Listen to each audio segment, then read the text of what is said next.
Hello students, मेरा नाम है तरुण और आप देख रहे हैं ब्रेन ब्रिज। हमने लास्ट क्लास में पढ़ा था केमिकल फॉर्मूलाज लिखना सीखे थे हम, और मॉलिक्यूल क्या होता है ये पढ़ा था हमने।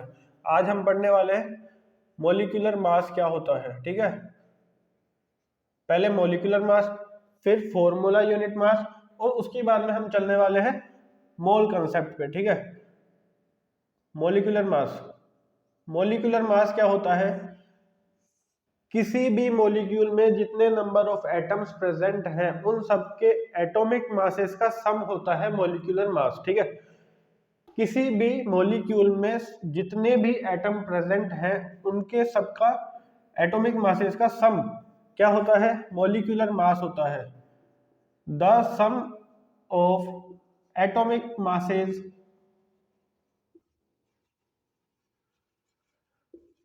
of all the atoms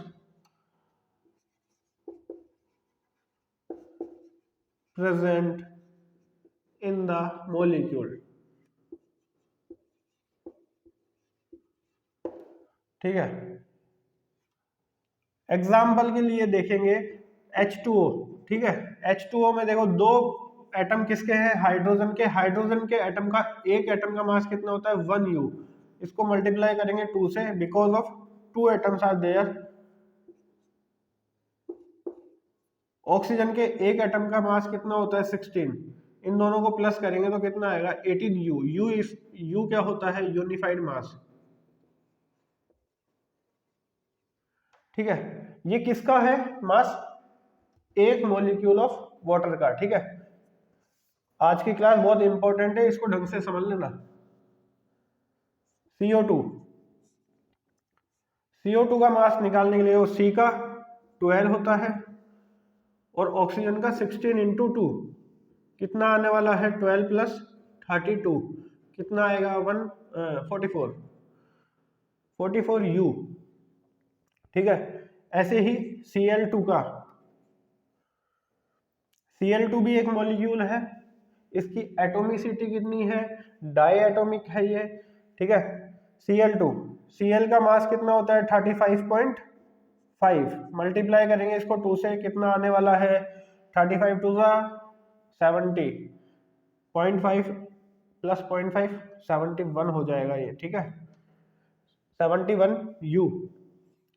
oxygen के दो एटम्स का मास कितना आने वाला है? 16 इंटू 2, ये हो जाएगा 32U। ठीक है, ठीक वैसे ही CaCl2 का निकालते हैं हम। Ca का मास कितना होता है? 40 प्लस Cl2 का मास अभी हमने निकाला है 71। ठीक है, इन दोनों को प्लस करोगे कितना आएगा? 111U। ठीक है, NaOH का निकालेंगे हम। NaOH का क्या आने वाला है? Na का मास होता है 23 प्लस ऑक्सीजन का मास 16 प्लस हाइड्रोजन का मास 1, तो क्या आएगा? ये 16, ये 40 हो गया। ठीक है, प्लस करोगे 40 आएगा, 40U। ठीक है,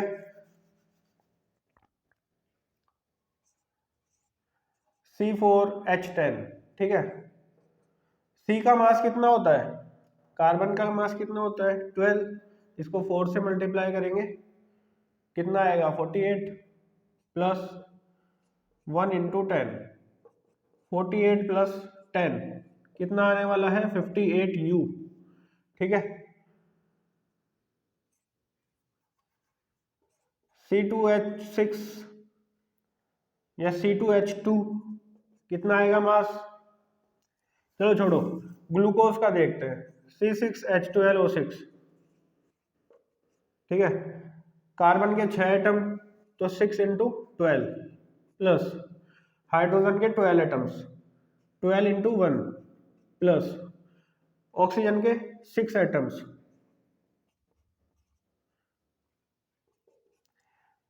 12 सिक्सा 72 प्लस 12 वन ज़ा 12 और 16 सिक्सा 96। अब इन सबको प्लस करोगे तो क्या आएगा? 0 1 18, ठीक है, 180 U, मतलब एक मॉलिक्यूल ऑफ ग्लूकोज का मास कितना आएगा, 180 U आएगा, ठीक है, समझ में आ गया इतना।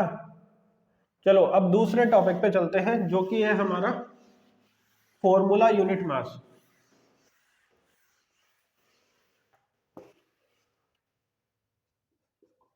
फॉर्मूला यूनिट मास,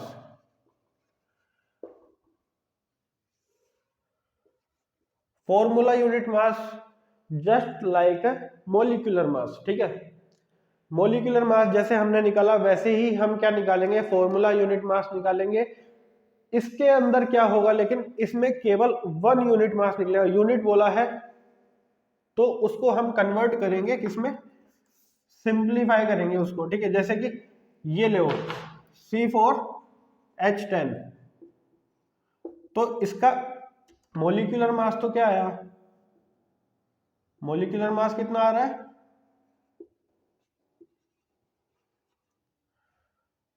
58U, ठीक है।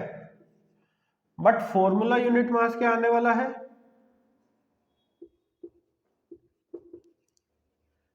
फॉर्मूला यूनिट मास देखो इसको हम डिवाइड कर सकते हैं, 2 से 2 2 जा 4, 2 5 जा 10, इसके आगे ये डिवाइड नहीं होगा, तो ये सिंपलीफाई कर लिया हमने इसको C2H5 में, ठीक है। तो फॉर्मूला यूनिट मास क्या होगा इसका, ये होगा, इसका जो वेट आएगा वो होगा फॉर्मूला यूनिट मास, ठीक है। जैसे कि 12 2 जा plus 5 into 1, 12 to the 24 plus 5, कितना आने वाला है 29U, ठीक है, मतलब इसका आधा ही। फॉर्मूला यूनिट मास क्या आएगा 29U, और मोलिकुलर मास कितना आएगा 58U, ठीक है, इतना समझ में आ गया। अब कुछ मॉलिक्यूल्स ऐसे होते हैं जो कि सिंप्लीफाई नहीं होंगे, जैसे ये तो 2 से डिवाइड हो गया, सिंप्लीफाई हो गया C2H5। कुछ नहीं होने वाले, जैसे कि NaOH, NaOH में इसका भी एक मॉलिक्यूल है, इसका भी एक एटम है, इसका भी, ये भी एक मॉलिक्यूल है, ठीक है। तो देखो इसको सिंप्लीफाई नहीं कर सकते, तो इस केस में मॉलिक्यूलर मास और फॉर्मूला यूनिट मास दोनों क्या होने वाले हैं, सेम होने वाले हैं, समझ में आ गया। हाँ, अब इसके बाद हम चलेंगे मोल कंसेप्ट पे। अब मोल कंसेप्ट क्या होता है, देखो बच्चों, हम किसी भी चीज को दो तरीके से नाप सकते हैं, ठीक है। और वो दो तरीके क्या क्या हो सकते हैं कि हमें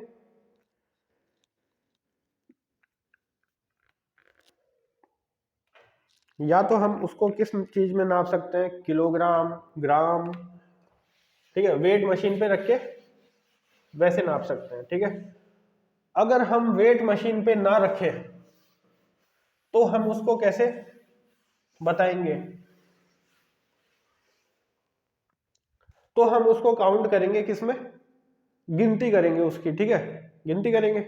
जैसे कि 12 केले ले आओ, या मैं 10 शर्ट लेके आया था, वहां सेल लग रही है बाय 1 गेट 2 की, ठीक है, कि एक लोगे तो दो मिलेंगे, समझ में आ रही है। हम किस में गिनती में नाप सकते हैं ना, या तो हम उसको न्यूमेरिकली काउंट कर ले, या तो हम उसको वेट मशीन पे रख के तोल ले उसको, ठीक है।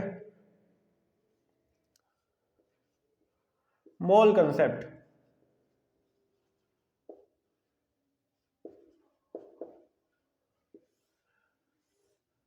ठीक है। मोल कंसेप्ट देखो, हम किसी भी चीज को दो तरीके से नाप सकते हैं, कैसे, या तो हम उसको किस में नापेंगे, वेट मशीन पे रखेंगे और सीधा कैलकुलेट कर लेंगे कि इतने किलो है या इतने ग्राम है या इतना लीटर है, ठीक है। लीटर, ग्राम, ये सारी एक ही यूनिट मानो अभी, ठीक है। दूसरा कैसे कर सकते हैं कि उसको हम एक एक करके गिन लें न्यूमेरिकली, और हम बता दें कि इतने नंबर ऑफ बनानास थे, इतने नंबर ऑफ पेंसिल्स थे, इतने नंबर ऑफ इरेजर्स थे, ठीक है। दो तरीके से नाप सकते हैं। अब देखो, मैंने बोला हाइड्रोजन H2O कैसे बना, H2 plus O2 is gives to H2O, ठीक है, इसको बैलेंस करोगे तो क्या आने वाला है, ये आएगा। मतलब मैं क्या बोल सकता हूं कि 2 मॉलिक्यूल्स ऑफ हाइड्रोजन, ठीक है, और 1 मॉलिक्यूल ऑफ ऑक्सीजन क्या देगा हमें, 2 मॉलिक्यूल्स ऑफ वाटर देगा। ठीक है, ये देगा, ऐसा ही बोल सकता हूं मैं इसको देख के। अब इसको मैं मास में देखूं, मतलब कैलकुलेट करूं, ऐसे बाय मास कैलकुलेट करूंगा तो क्या आएगा, 2 इंटू, नहीं 2 टू ज़ा 4, 4 इंटू 1 प्लस 16 टू ज़ा 32, कितना आ जाएगा, 36 यू आ रहा है। 36 यू मतलब 32 यू ऑफ ऑक्सीजन और 4 यू ऑफ हाइड्रोजन, दोनों को मिला के हमें क्या मिलने वाला है, 36 यू ऑफ वाटर। ठीक है, इस सब का कैलकुलेट करोगे तो भी 36 ही आने वाला है, 2 टू ज़ा 4, ओके 36 ही आएगा। ठीक है, तो यहां से तुम्हें समझ में आया, नहीं समझ में आया तो हम दूसरा एग्जांपल लेंगे। ठीक है, मान लेते हैं कि मैंने बोला तुम्हें 1 kg शुगर ले आओ। ठीक है, तो तुम जाओगे दुकान पे और वेट मशीन पे रखोगे और 1 kg शुगर तुलवा के ले आओगे। बट वहीं पे मैं बोलूं तुम्हें कि 200 शुगर के दाने ले आओ, तो तुम क्या गिनने थोड़ी बैठोगे वहां पे, नहीं गिनने बैठोगे ना। अब देखो, नंबर्स में जब हम कैलकुलेट करते हैं तो इन नंबर्स को क्या दिया गया है, एक पर्टिकुलर यूनिट दे दी गई है, जैसे कि 12 पेंसिल्स। ठीक है, 12 पेंसिल्स लानी है तुम्हें, तो 12 पेंसिल्स बार बार थोड़ी बोलूंगा मैं कि 12 पेंसिल ले आना, 12 पेंसिल ले आना, 12 पेंसिल ले आना। मैं क्या बोलूंगा, 1 डजन, 1 डजन पेंसिल्स ले आना। ठीक है, या मैं बोलूंगा, अब इसको 12 से और मल्टीप्लाई कर दो, कितना होने वाला है, 144। ठीक है, 144 हो जाएगा ना। हाँ, 144 को क्या बोलते हैं बच्चों, 1 ग्रोस। ठीक है, 1 ग्रोस पेंसिल ले आना मतलब 144 पेंसिल ले आना। मैं बार बार में ये थोड़ी बोलने वाला हूँ कि 144 पेंसिल्स ले आना, 144 पेंसिल्स ले आना, या तो मैं बोलूंगा सीधा सीधा 12 डजन। ठीक है, 12 डजन पेंसिल ले आना, या डायरेक्टली बोलूंगा 1 ग्रोस पेंसिल्स ले आना। ठीक है,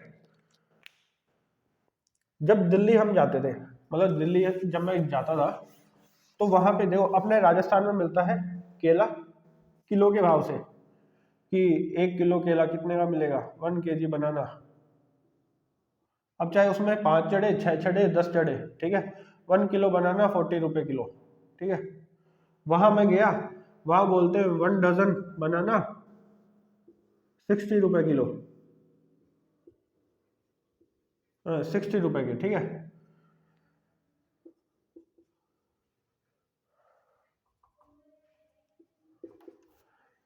1 kg बनाना यहाँ कैसे देते हैं, 1 किलो में देते हैं, वहां देते हैं 1 डजन बनाना। ठीक है, तो बात को समझो, 1 डजन में कितने आने वाले हैं, 12 नंबर ऑफ बनानाज आने वाले हैं। ठीक है, ऐसे ही 144 बनानाज लाऊं, मतलब या तो मैं उसको क्या बोलूंगा, 12 डजन। ठीक है, या बोलूंगा 1 ग्रोस। ठीक है, अब इससे कंसेप्ट क्या, ये क्यों बता रहा हूं मैं, कि नंबर में जब हम कैलकुलेट करते हैं तो उसकी एक स्पेशल यूनिट होती है। ठीक है, उसकी क्या होती है, स्पेशल यूनिट्स होती है। अब जैसे मानो मैंने बोला तुम्हें कि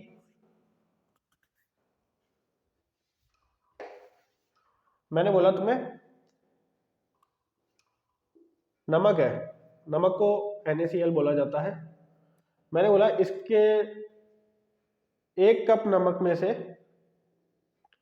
300 दाने अलग से निकाल दो। तो कैसे निकालोगे? हाउ? नहीं निकाल सकते ना। तुम बोलोगे मैं कैसे कैलकुलेट करूंगा 300। तो इसके लिए इसको मतलब इसको कैलकुलेट करने के लिए हमें एक अलग से यूनिट मिली। क्या मिली वो? 1 मोल। ठीक है। अब 1 मोल को देखो अपन कैसे रिलेट करेंगे, ये रिलेट करना आ गया तो तुम्हें मोल कंसेप्ट आ जाएगा। अब 1 मोल कितना होता है बच्चों? 6.022 इंटू 10⁻23। अब 1 मोल में क्यों नाप रहे हैं अपन NaCl को, इन सबको, ठीक है, NaCl, NaOH, H2O, इसको 1 मोल में ही क्यों नाप रहे हैं? O2 ले लो, H2 ले लो, इन सबको, या सिंगल एटम ले लो, ठीक है, मॉलिक्यूल लो, एटम लो, आयन लो, कुछ भी लो, इनको 1 मोल में क्यों नाप रहे हैं अपन? 1 मोल का देखो, पहले तो ये देख लो, ये 1 मोल इक्वल टू कितना होता है? 6.022 इंटू 10⁻23 होता है, ठीक है, 6.022 इंटू 10⁻23। इसको क्या बोला जाता है? एवोगैड्रो नंबर, ठीक है, एवोगैड्रो नंबर बोला जाता है इसको।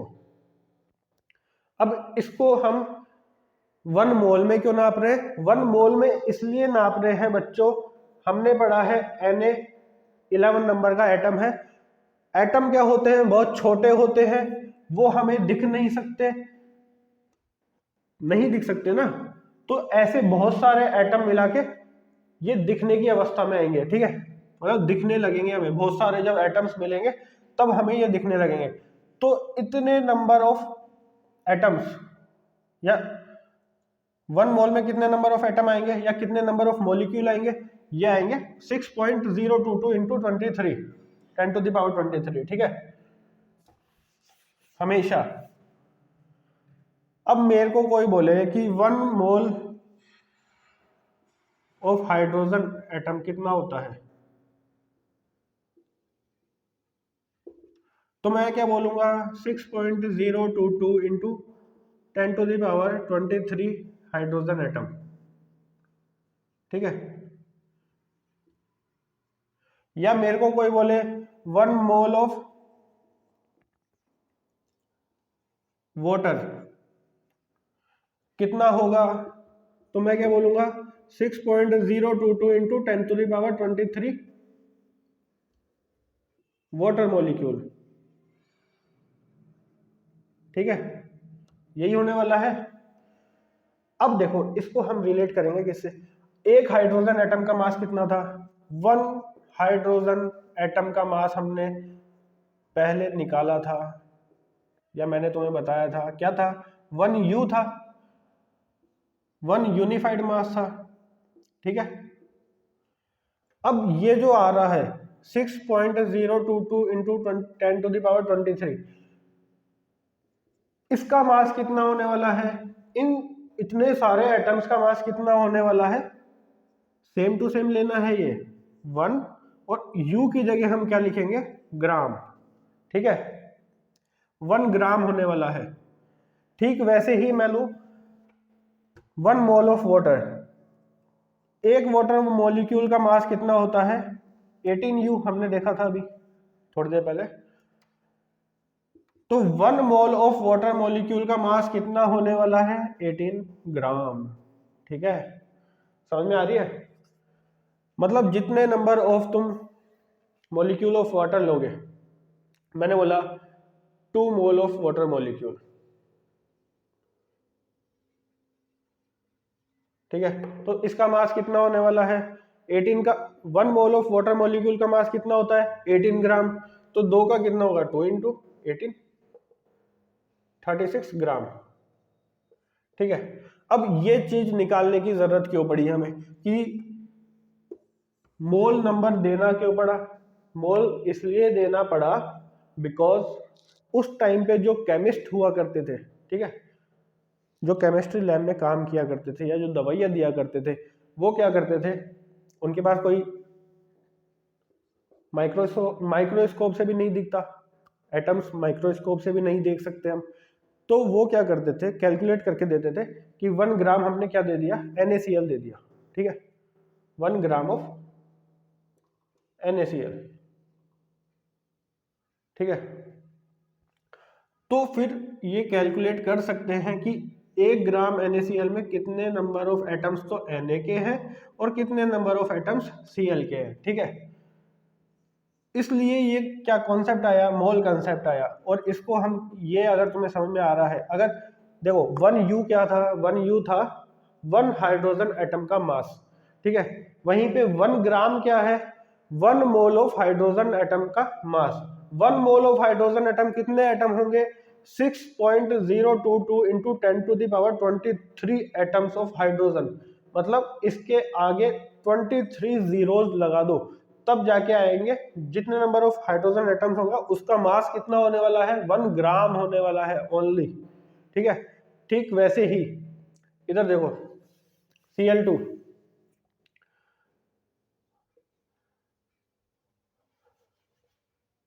1 Cl2 मॉलिक्यूल का मास कितना होगा, 35.5 इंटू 2, तो ये कितना आ रहा है 71U। ठीक है, अब मैं बोलूं 1 मोल ऑफ Cl2 का मास कितना होगा, तो मैं क्या बोलूंगा 71 ग्राम। ठीक है, डायरेक्टली U की जगह हमें क्या लगाना है, ग्राम लगाना है। ठीक है, समझ में आ गया। ओके, बस इतना ही समझाना था आज के लिए। तो यही है तुम्हारा क्या, मोल कंसेप्ट। अगर तुम्हें ये समझ में आ गया तो हम आगे के जो क्वेश्चंस करने वाले हैं, तुम्हारे एग्जांपल्स दिए हुए हैं कुछ, और पीछे वाले क्वेश्चंस, एक्सरसाइज के जो पीछे वाले क्वेश्चंस हैं वो निकालने आराम से आ जाएंगे। ठीक है, तो बच्चों आज के लिए इतना ही। Subscribe our channel.